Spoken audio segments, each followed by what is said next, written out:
தமிழ்நாட்டுல சட்ட ஒழுங்கு யாரால காப்பாத்தப்படுது? போலீஸ் மட்டும் இல்ல, நம்ம எல்லாராலையும் தான். ஆனா இப்போ நடக்கிற உண்மை என்னன்னா, போலீஸ் தனியா நிண்டு தான் சட்ட ஒழுங்க காப்பாத்த கஷ்டப்பட்டுக்கிட்டு இருக்காங்க.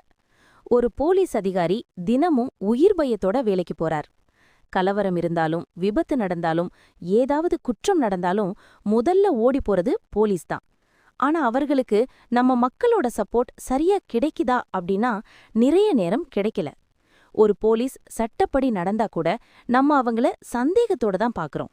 அவங்கள தனியா விட்டுடுறோம். இதுக்குள்ள அரசியல் தலையீடு வரும்போது அதுல மாட்டிக்கிறது வேலை செய்யற போலீஸ் அதிகாரி தான்.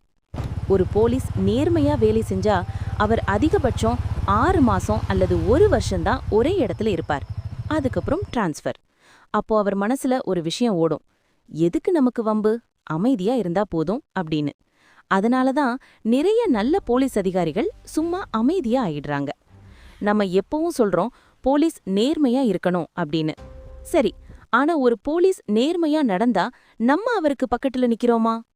நம்ம சப்போர்ட் இல்லாம யாராலையும் துணிச்சலா வேலை செய்ய முடியாது.